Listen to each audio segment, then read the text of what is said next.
നമസ്തേ. ഈ വർഷം അതായത് 2026 ജൂൺ 27-ാം തീയതിയാണ് ജ്യേഷ്ഠമാസത്തിലെ ശുക്ലപക്ഷ ത്രയോദശി ദിനം വരുന്നത്. ഈ ദിനം ഭാരത ചരിത്രത്തെ സംബന്ധിച്ചും നമ്മളെ ഭാരതീയരെ സംബന്ധിച്ചും വളരെ പ്രാധാന്യം അർഹിക്കുന്നതാണ്. കാരണം 352 വർഷം മുൻപ് ഛത്രപതി ശിവാജി മഹാരാജ് ഈ ദിനത്തിലാണ് ഹൈന്ദവി സ്വരാജ് സ്ഥാപിക്കുന്നത്. മുഗളന്മാരെ പരാജയപ്പെടുത്തി വലിയ വിജയം നേടി സ്ഥാപിച്ച ഹൈന്ദവി സ്വരാജ് ആ ദിനം എന്ന് പറയുന്നത് നമ്മൾ കേവലം ഒരു ദിനാചരണത്തിനുപരി ആ പോരാട്ട കഥയുടെ ഊർജം ഉൾക്കൊള്ളുന്ന തരത്തില്, അതിൻ്റെ സന്ദേശം ഉൾക്കൊള്ളുന്ന തരത്തില് ഒരു ഉത്സവമായി ആഘോഷിക്കേണ്ടതാണ്. നമ്മുടെ സംസ്കൃതി, നമ്മുടെ പൈതൃകം എന്ന് പറയുന്നത് ഈ മണ്ണിലേക്ക് വന്ന അലക്സാണ്ടറും മുഗളരും ബ്രിട്ടീഷുകാരും അടക്കം എല്ലാ അക്രമകാരികളോടും നെഞ്ചുവിരിച്ച് പോരാടി നേടിയ വിജയത്തിൻ്റെതാണ് എന്ന സന്ദേശവും ഊർജവും ഉൾക്കൊണ്ട് നമ്മൾ ശക്തമായ ആത്മനിർഭർ ഭാരതം കെട്ടിപ്പടുക്കുന്നതിനുള്ള ഒരു പ്രയാണത്തിൽ നമ്മൾ ചേരേണ്ട ഒരു ദിനം, ആ ഒരു സന്ദേശം ഉൾക്കൊണ്ടുകൊണ്ട് നമ്മൾ ചേരേണ്ടതാണ്. ആ തരത്തിൽ വേണം നമ്മൾ ഹിന്ദു സാമ്രാജ്യ ദിന ഉത്സവങ്ങൾ ആഘോഷിക്കുന്നതിന് വേണ്ടിയിട്ട്. അപ്പം ഈ ഉത്സവത്തിൻ്റെ സന്ദേശം നമ്മളിലേക്ക് എത്തിക്കുന്നതിന് വേണ്ടിയിട്ടാണ് ഈ വീഡിയോ ചെയ്യുന്നത്. ഇതിൽ നമുക്ക് സന്ദേശം നൽകുന്നത് രാഷ്ട്രീയ സ്വയംസേവക സംഘം എറണാകുളം വിഭാഗ് ഭൗതിക് ശിക്ഷൺ പ്രമുഖ് ശ്രീ KG പ്രദീപേട്ടനാണ്. പ്രദീപേട്ടൻ മൂവാറ്റുപുഴ സംഘ ജില്ലയില് കോതമംഗലം കണ്ടില് അയ്യങ്കാവ് ശാഖാ സ്വയംസേവകനാണ്. വ്യക്തിഗതത്തിന് ശേഷം പ്രദീപേട്ടൻ നമ്മളോട് സംവദിക്കും. ഹിന്ദു ഞാൻ ജഗദേക ഗുരുവായി വിശ്വവൈഭവമേറ്റിയോ ഞാൻ, എന്നിലുണ്ടഭിമാനമതുലം ദാസ്യമെന്തിനു തേടണം ഞാൻ. ഹിന്ദു ഞാൻ ജഗദേക ഗുരുവായി വിശ്വവൈഭവമേറ്റിയോ ഞാൻ, എന്നിലുണ്ടഭിമാനമതുലം ദാസ്യമെന്തിനു തേടണം ഞാൻ. ഇന്ദ്രനെന്നുടെ ഹസ്തിപഞ്ജരം ഏകി ഞാൻ മൃദുഹാസപൂർവം, നൽകി ഞാൻ മമ മാംസമുരിളം പ്രാവിനും സഹതാപപൂർവം.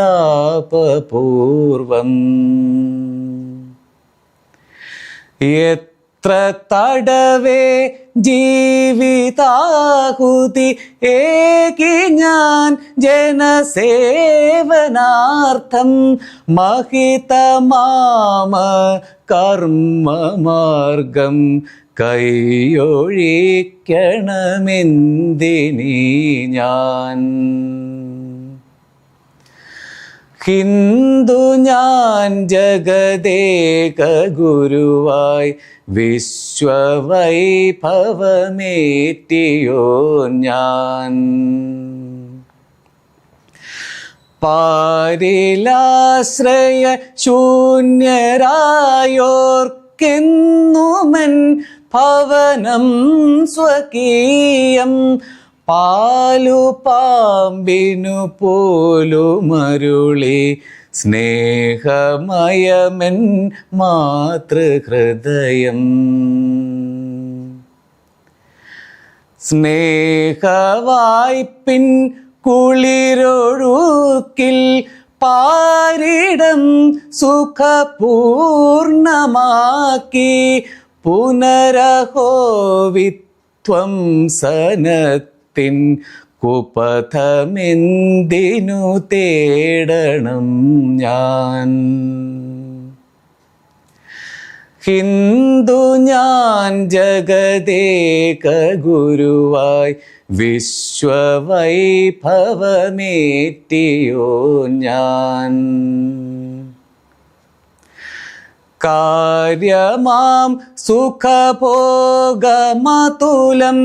പാദസേവനമാചരിക്കെ, അസുലഭോജ്വല രാജമകുടം ഭുവന പൂജിതമായിരിക്കെ ശങ്കയന്യേ സർവവും ഞാൻ തൃണവതാകുതി നൽകിയില്ലേ.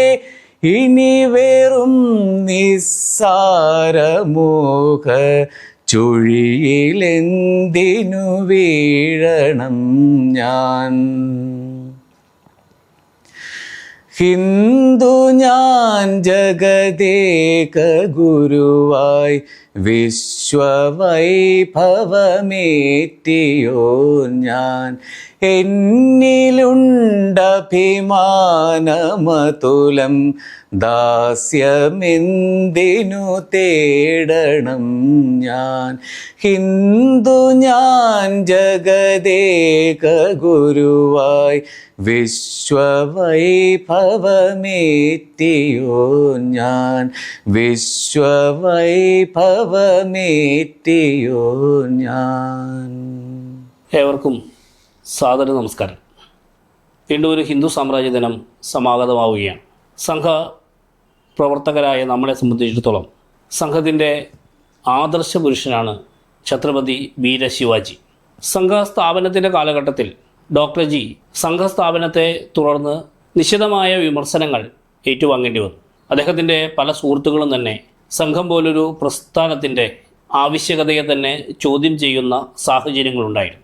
അത്തരത്തിൽ നാഗപ്പൂരിൽ സംഘത്തെ നിശിതമായി വിമർശിച്ച ഒരു വ്യക്തിത്വമായിരുന്നു സോഷ്യലിസ്റ്റ് ചിന്താഗതിക്കാരനായ ശ്രീ റോയിക്കർ. അദ്ദേഹം സംഘത്തിൻ്റെ പ്രവർത്തന ഉദ്ദേശത്തെയെല്ലാം രൂക്ഷമായി പൊതു ഇടങ്ങളിൽ തന്നെ വിമർശിക്കുമായിരുന്നു. ഒരിക്കൽ ഡോക്ടർ ജി അദ്ദേഹത്തെ സന്ദർശിക്കാനെത്തി. സ്വാഭാവികമായും സംഘം ചർച്ചാ വിഷയമായി. ആ സമയത്ത് ഡോക്ടർ ജി അദ്ദേഹത്തോട് ചോദിച്ചു, ശിവജി മഹാരാജാവ് വീണ്ടും ജന്മമെടുത്ത് ഹിന്ദു സാമ്രാജ്യം സ്ഥാപിക്കുന്നതിനെപ്പറ്റി എന്താണ് അങ്ങയുടെ അഭിപ്രായം? ആ സമയത്ത് റോയിക്കറുടെ കണ്ണുകൾ തിളങ്ങി. അദ്ദേഹം പറഞ്ഞു, അതിലും സന്തോഷകരമായി മറ്റെന്ത് കാര്യമാണുള്ളത്? ഡോക്ടർ ജി റോയിക്കറോട് പറഞ്ഞു, എന്നാൽ അതേ കാര്യം തന്നെയാണ് സംഘം ചെയ്തുകൊണ്ടിരിക്കുന്നത്. എന്താണോ ശിവജി മഹാരാജാവ് ഈ നാട്ടിൽ ചെയ്തത്, അതേ കാര്യം തന്നെയാണ് സംഘം അതിൻ്റെ പ്രവർത്തനത്തിലൂടെ ചെയ്യാൻ വേണ്ടിയിട്ട് ആഗ്രഹിക്കുന്നത്.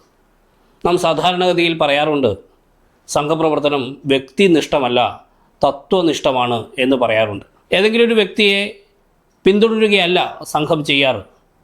പക്ഷേ സർവ്വസാധാരണക്കാരായ മനുഷ്യരെ സംബന്ധിച്ചിടത്തോളം അവർക്ക് തങ്ങളുടെ പ്രവർത്തനങ്ങൾക്ക് ഒരു മാതൃകാ പുരുഷൻ ആവശ്യമാണ്. അങ്ങനെ ഏതൊരു വ്യക്തിയെ മാതൃകയാക്കണം എന്ന സ്വയംസേവകരുടെ ചോദ്യത്തിന് ഡോക്ടർ ജി പറഞ്ഞ മറുപടി, ഛത്രപതി ശിവാജി മഹാരാജനെ നമുക്ക് മാതൃകയായി സ്വീകരിക്കാം എന്നുള്ളതാണ്. ഛത്രപതി ശിവാജി മഹാരാജാവിനെ ഹിന്ദു സാമ്രാട്ടാക്കി മാറ്റിയത് അദ്ദേഹത്തിൻ്റെ ധീരോദാത്തമായ പോരാട്ടങ്ങളായി. പക്ഷേ തലമുറകൾക്ക് ശേഷവും നൂറ്റാണ്ടുകൾക്ക് ശേഷവും അദ്ദേഹത്തിൻ്റെ സ്മരണ, അദ്ദേഹത്തിൻ്റെ പേര് കേൾക്കുന്ന മട്ടിൽ ഒരു പാശ്ചാത്യ ചിന്താധാരയിൽ ആകർഷനായിട്ട് പോലും ശ്രീ റോയിക്കറെ പോലെയുള്ള വ്യക്തികൾ അദ്ദേഹത്തിൻ്റെ പേര് കേൾക്കുന്ന മാത്രയിൽ ഈ തരത്തിൽ പ്രതികരിക്കുന്നതിന് കാരണം അദ്ദേഹം നടത്തിയ സദ്ഭരണത്തിൻ്റെ ഓർമ്മകൾ എത്രയോ തലമുറകൾ പിന്നിട്ടും ഈ നാട്ടിൽ അവശേഷിക്കുന്നു എന്നുള്ളത് കൊണ്ടാണ്. ശിവജിയുടെ ജീവിതത്തിൽ പോരാട്ടത്തിനോടൊപ്പം തന്നെ ഒരു ഉദാത്തമായ സദ്ഭരണത്തിൻ്റെ മാതൃക കൂടി നമുക്ക് വായിച്ചെടുക്കുവാൻ വേണ്ടിയിട്ട് സാധിക്കും. ശിവജിയെ എങ്ങനെ നാം മനസ്സിലാക്കണം? ശിവജിയുടെ കാലഘട്ടത്തിലെ സാമൂഹിക സാഹചര്യങ്ങളെ മനസ്സിലാക്കുന്നതിന് അദ്ദേഹത്തിൻ്റെ ജീവിതത്തെ അടുത്തു നിന്ന് നിരീക്ഷിക്കുക എന്നത് മാത്രമാണ് നമ്മളുടെ മുൻപിലുള്ള വഴി. അദ്ദേഹം ചെറിയ പ്രായത്തിലെ തന്നെ സ്വരാജ് എന്ന സങ്കല്പത്തെ അദ്ദേഹം സ്വീകരിച്ചു. എല്ലാവിധ വൈദേശിക ശക്തികളിൽ നിന്നും ഭാരതത്തെ സ്വതന്ത്രമാക്കുക, ഭാരതീയമായൊരു ഭരണവ്യവസ്ഥ ഈ നാട്ടിൽ നിർമ്മിച്ചെടുക്കുക എന്ന ദൗത്യം അദ്ദേഹം ഏറ്റെടുത്തു. ആ സങ്കല്പത്തെ സ്വീകരിക്കുക മാത്രമല്ല, അതോടൊപ്പം തന്നെ തനിക്ക് മുന്നിൽ വന്നുള്ള സർവ്വസാധാരണക്കാരായ ജനങ്ങളിലേക്ക് ഈ സ്വരാജ് എന്ന സങ്കല്പത്തെ പകർന്നു നൽകുവാൻ വേണ്ടിയിട്ട് അദ്ദേഹം നിരന്തരം പ്രവർത്തിച്ചു. ആ പ്രവർത്തനത്തിൻ്റെ ഫലമായി സമൂഹമാകമാനം സ്വരാജ് എന്ന സങ്കല്പത്തിലേക്ക് ഉയരുന്ന സാഹചര്യം നമുക്ക് അദ്ദേഹത്തിൻ്റെ ജീവിതത്തിൽ കാണുവാൻ വേണ്ടിയിട്ട് സാധിക്കും. ഭാരതം എല്ലാ കാലവും സദ്ഭരണത്തെ വിലമതിച്ചിരുന്ന ഒരു ജനസമൂഹമാണ്. നമുക്ക് രാമരാജ്യ സങ്കല്പമുണ്ട്, അതേപോലെ തന്നെ ധർമ്മരാജ്യ സങ്കല്പവുമുണ്ട്. ചാണക്യൻ അദ്ദേഹത്തിൻ്റെ അർത്ഥശാസ്ത്രത്തിൽ വിശദീകരിക്കുന്നത് എങ്ങനെ ഗുഡ് ഗവർണൻസ്, എങ്ങനെയാണ് ഒരു സുഭരണം, ജനക്ഷേമകരമായ രൂപത്തിലുള്ള ഒരു ഭരണവ്യവസ്ഥ എങ്ങനെയാണ് മുന്നോട്ട് നയിക്കേണ്ടത് എന്നതാണ് അർത്ഥശാസ്ത്രത്തിലെ പ്രതിപാദ്യ വിഷയം. അതേപോലെ തന്നെ നമ്മളുടെ സമീപ ഭൂതകാലത്ത് നമ്മുടെ ഭാരതത്തിൽ ജനക്ഷേമകരവും സുസംഘടിതവും ദേശപ്രേമികളെ സംബന്ധിച്ചിടത്തോളം പ്രേരണാദായകവുമായ ഒരു ഭരണ കാലഘട്ടമായിരുന്നു ശിവാജി മഹാരാജാവിൻ്റേത്. അദ്ദേഹം സമൂഹത്തെ ഓരോ വ്യക്തിയെയും തന്നെ പോലെ മാറ്റിയെടുക്കാൻ വേണ്ടിയിട്ട് പരിശ്രമിക്കുകയായിരുന്നു. തൻ്റെ ജീവിത മന്ത്രത്തെ, സ്വരാജ് എന്ന ജീവിത മന്ത്രത്തെ അദ്ദേഹം വിശേഷിപ്പിച്ചത് ശ്രീ സ്വരാജ് എന്നാണ്. ശ്രീ സ്വരാജ്, സ്ത്രീ ഭഗവതിയാണ്. നാം സംഘകാര്യം ഈശ്വരീയ കാര്യമാണ് എന്ന് പറയുന്നത് പോലെ തനിക്ക് ചക്രവർത്തിയാകാൻ വേണ്ടിയിട്ട് അല്ല, മറിച്ച് ഈ സ്വരാജ് എന്നത് ഈശ്വരീയ കാര്യമാണ്.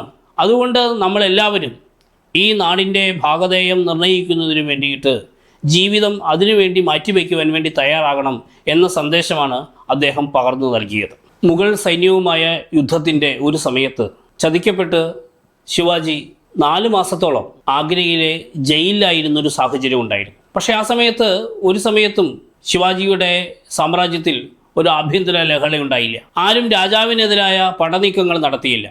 എല്ലാവരും സാധാരണ സാഹചര്യങ്ങളിലെ പോലെ പെരുമാറി. രാജാവ് തൻ്റെ തൊട്ടടുത്ത് നിൽക്കുന്നു എന്ന മനോഭാവത്തോടു കൂടിയിട്ട് ഓരോ സൈനികനും, ഓരോ ഉദ്യോഗസ്ഥനും, ഓരോ സാധാരണ പ്രജയും പെരുമാറി എന്നുള്ളത് അവരിലേക്ക് എല്ലാവരിലേക്കും ഈ സ്വരാജ് എന്ന സങ്കല്പത്തെ പകർന്നു നൽകാൻ അദ്ദേഹത്തിന് സാധിച്ചിരുന്നു എന്നുള്ളതാണ്. വിഖ്യാതമായ അഫ്സൽ ഖാനുമായുള്ള കൂടിക്കാഴ്ചയ്ക്ക് വേണ്ടി അദ്ദേഹം കോട്ടയിൽ നിന്ന് ഇറങ്ങുന്ന സമയത്ത് തൻ്റെ സഹചരന്മാരെ ഒരുമിച്ച് വിളിച്ച് അവിടെ പാറിക്കളിക്കുന്ന ഭഗവത് ധ്വജത്തെ ചൂണ്ടിക്കൊണ്ട് അദ്ദേഹം പറഞ്ഞു, ഈ കൂടിക്കാഴ്ചയിൽ എന്തു സംഭവിച്ചാലും ഈ ഭഗവത് ധ്വജം ഇവിടെ തന്നെ ഉയർന്നു പാറണം. എന്തെങ്കിലും അനിഷ്ടം സംഭവിച്ചാൽ 2.5 വയസ്സ് പ്രായമുള്ള സംഭാജിയെ സിംഹാസനത്തിലെത്തി നേതാജി പാർക്കലിൻ്റെ നേതൃത്വത്തിൽ സ്വരാജിനു വേണ്ടിയുള്ള പോരാട്ടം തുടരുക തന്നെ വേണം.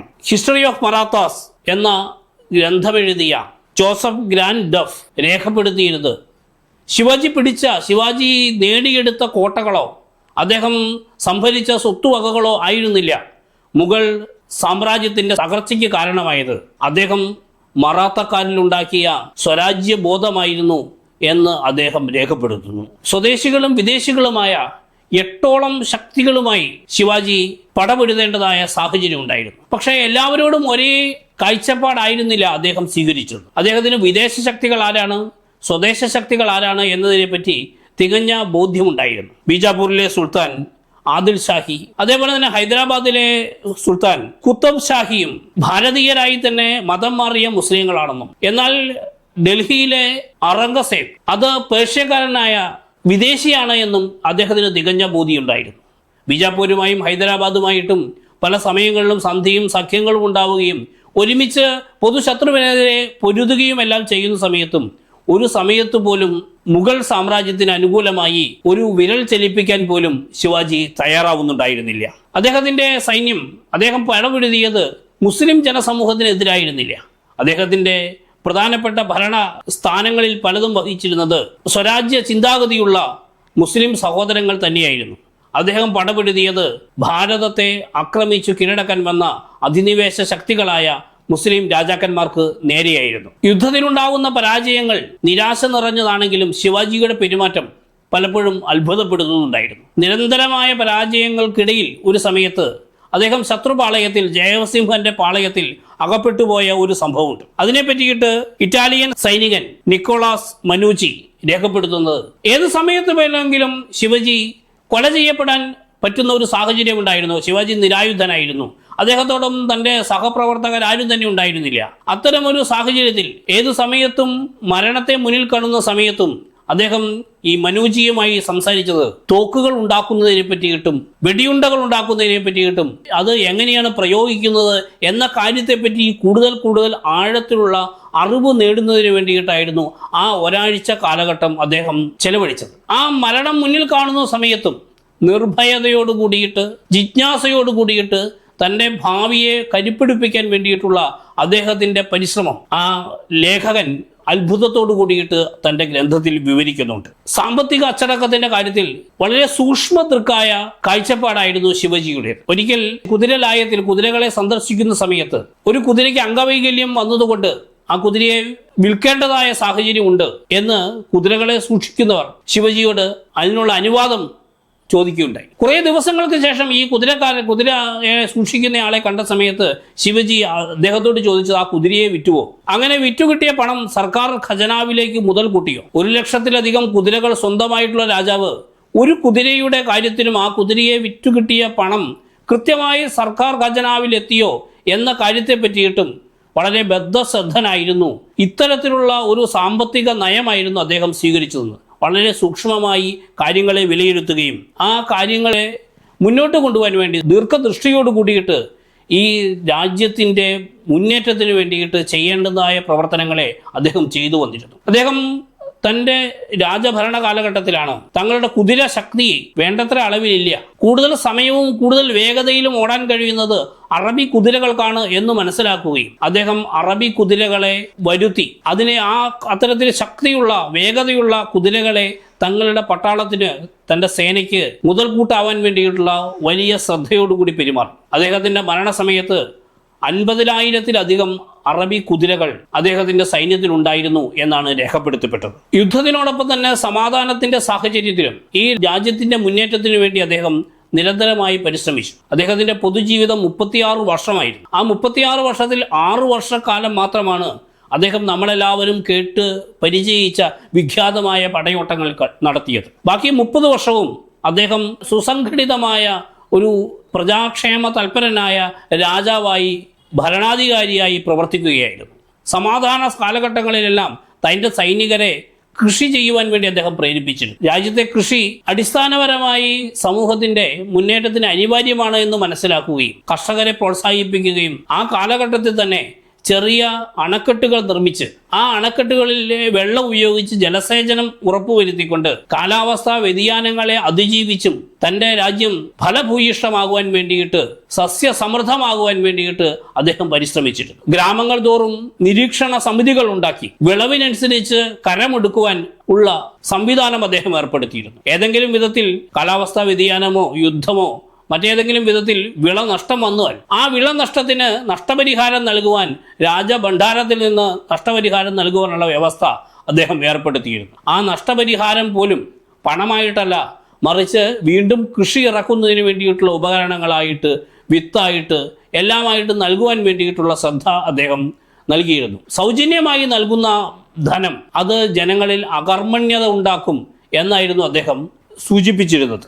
രാജ്യത്തെ നീതിന്യായ വ്യവസ്ഥയെപ്പറ്റി അദ്ദേഹം വളരെയധികം ശ്രദ്ധാലുവായിരുന്നു. വൈകി കിട്ടുന്ന നീതി അനീതിയാണ് എന്ന് വിശ്വസിച്ചിരുന്നു. അഫ്സൽ ഖാനുമായി നടത്തിയ പോരാട്ടത്തിൽ വിജയിച്ച് ആ പോരാട്ടത്തിന്റെ ചുറ്റുപാടുമുള്ള മുന്നിലും പിന്നിലും നടന്ന വസ്തുതകൾ പരിശോധിച്ച സമയത്താണ് ശിവാജിയുടെ പടത്താവളത്തിൽ നിന്ന് ഖണ്ഡോജി ഖോപ്പട എന്ന ഒരു ചാരൻ അഫ്സൽ ഖാന് വേണ്ടിയിട്ട് പ്രവർത്തിച്ചിരുന്നു എന്ന് മനസ്സിലാക്കുന്നു. നിശ്ചയമായും മരണശിക്ഷ ലഭിക്കേണ്ടുന്ന കുറ്റമാണ് ഖോപ്പട ചെയ്തിട്ടുള്ളത്. പക്ഷേ ശിവജിയുടെ പിതാവ് ഷാഹ്ജിയുടെ സുഹൃത്തും ശിവജിയുടെ വിശ്വസനമായ കന്നോജി ജൈതയുടെ ഒരു അകന്ന ബന്ധുവായിരുന്നു ഖോർപ്പടെ. തന്റെ ബന്ധുവിന്റെ ജീവന് വേണ്ടിയിട്ട് കന്നോജി ശിവജിയുടെ മുമ്പിൽ യാചിക്കുകയും അയാളെ വധിക്കില്ല എന്ന് ശിവജി ഉറപ്പ് കൊടുക്കുകയും ചെയ്തു. പക്ഷെ ദിവസങ്ങൾക്ക് ശേഷം ഖോപ്പടയെ നേരിട്ട് കണ്ട സമയത്ത് അയാളുടെ ഇടതു കാലും വലതു കൈയും അറുത്തു മാറ്റുവാൻ ശിവജി നിശ്ചയിച്ചു. മരണശിക്ഷ കൊടുക്കില്ല എന്ന് മാത്രമായിരുന്നു കന്നോജിക്ക് നൽകിയ വാക്ക്. രാജ്യത്തിനെതിരായി പ്രവർത്തിക്കുന്നവർക്ക്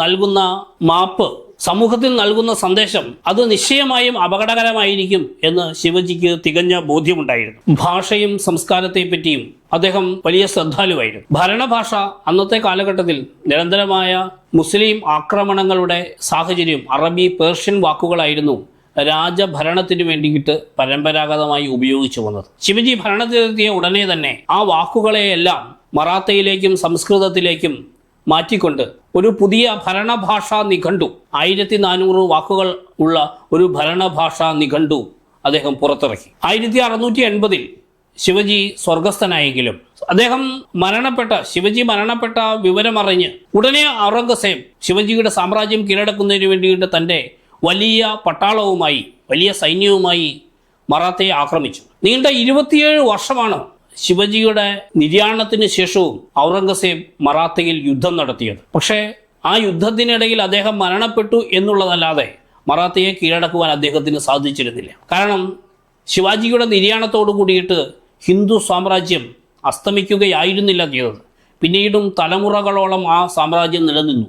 അവിടുത്തെ ഓരോ വ്യക്തികളെയും ശിവജിയാക്കി മാറ്റുന്ന പ്രവർത്തനമാണ് അദ്ദേഹത്തിൻ്റെ ജീവിതത്തിലൂടെ ചെയ്തത്. ഇത് തന്നെയാണ് സംഘത്തിൻ്റെ പ്രവർത്തനത്തിലൂടെ ചെയ്യുവാൻ വേണ്ടിയിട്ട് പരിശ്രമിക്കുന്നത്. ഓരോ വ്യക്തികളിലും ഹിന്ദു രാഷ്ട്രാംഗഭൂത, നമ്മൾ പ്രാർത്ഥനയിൽ ചൊല്ലുന്നത് പോലെ ഞാൻ ഈ ഹിന്ദു രാഷ്ട്രത്തിൻ്റെ അംഗഭൂതമാണ് എന്ന ബോധ്യം വളർത്തുന്നതിന് വേണ്ടിയിട്ട് എൻ്റെ വിജയവും എൻ്റെ പരാജയവും ഈ രാഷ്ട്രത്തിൻ്റെ വിജയവും പരാജയവുമാണ്.